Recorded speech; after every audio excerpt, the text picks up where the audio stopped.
Okay, you guys, so in the first video, I covered a little bit about the pegs because they are a really important part of your overall tone package. I covered a little bit about how to straighten the neck, which is important. A lot of people underestimate the value of a good hard case when it comes to keeping and maintaining your guitar in good order. So now I want to talk about what led me to pick this guitar in the first place. In fact, every acoustic guitar that I've ever owned, I have picked for the same reasons. Now you can see here, we've got combinations of unusually dark lines with unusually light sections for this type of wood. And as we move across the guitar, you will see what I mean. We've got some nice dark sections. This was some damage it had when I got it. This is actually not damage, that's in the wood itself. And you can see it's got some really dark sections and some really light sections. Now, what I will tell you while I'm looking at this and showing you this, you see on the sides, it's the same. It's got some nice dark sections with some very light sections for this type of wood. Moving around to the back, you see the same thing.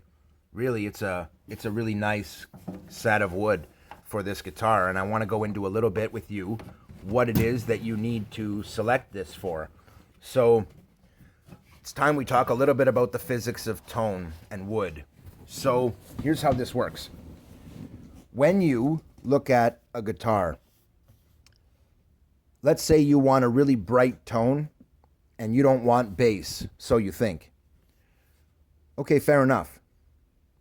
So you pick the lightest woods you can get, because the lighter the wood, the brighter the tone. The darker the wood, the darker the tone. That's generally the case, which is why for overall tone, they recommend a dark... Ooh. Oh, that was bad. The case just slammed shut and knocked the phone right out of my hand. So what I will tell you is that for most people, you want a combination of tone. You don't just want bass. You just don't want just high pitch tone. You want a combination of both. So when you look at a piece of wood like this, a lighter top is standard. You'll see that on almost every guitar you'll ever find, with dark back and sides. The reason for that is tone.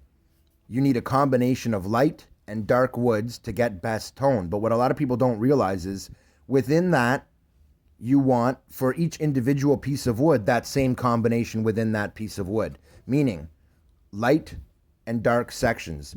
The brighter the light sections, the better. The darker the dark sections, the better for overall tone. This produces the best combination of bass response, mid-range, and high-end response, giving you a good overall tone. This is a little great sounding guitar. I'm still in the middle of bringing it up. This video is not so much a playing video as it is a quick discussion of tone woods. And again, you look inside the guitar here and you see the same. You've got combinations of dark and lighter woods. Look at the back of the guitar and you see how much lighter that piece of wood is than the sides. The sides of this guitar are actually very dark. And that is a good thing because what you really need is that combination of light tone and dark tone, and that helps you produce a nice, rich, warm mid-range, which just about every guitarist wants. Whether you're talking classical guitar or heavy metal, everybody wants a good mid-range. That's just how it is. And it's important that you have that mid-range. And so what I will tell you is that if you want the best possible tone, you need to start by looking at the woods that are in the guitar. So I always look for a combination of things. I want a nice pattern that runs the entire length of the guitar and doesn't cut out part way. This is typical. You will usually find that. But within that, I want that pattern to be as dark as possible on a light piece of wood, which is what I have here. Going around to the side of the guitar, you can see we've got a nice, colorful section. It's got both light and dark in it, which is really nice. And the reason is, okay, this is the physics part. The lighter the section of wood, you take this little section here, light, light, light. The molecules here are actually farther apart. The wood's not as dense. These darker sections, just like a knot in a tree, is denser than the wood around it, and darker, the darker the piece of wood, the denser it is. So you want density, but not too much, because if you have too much density in your woods, they won't vibrate freely enough. If you don't have enough density, you won't get good bass. So I always choose my guitar for a combination of those things to get the best possible tone I can to start with.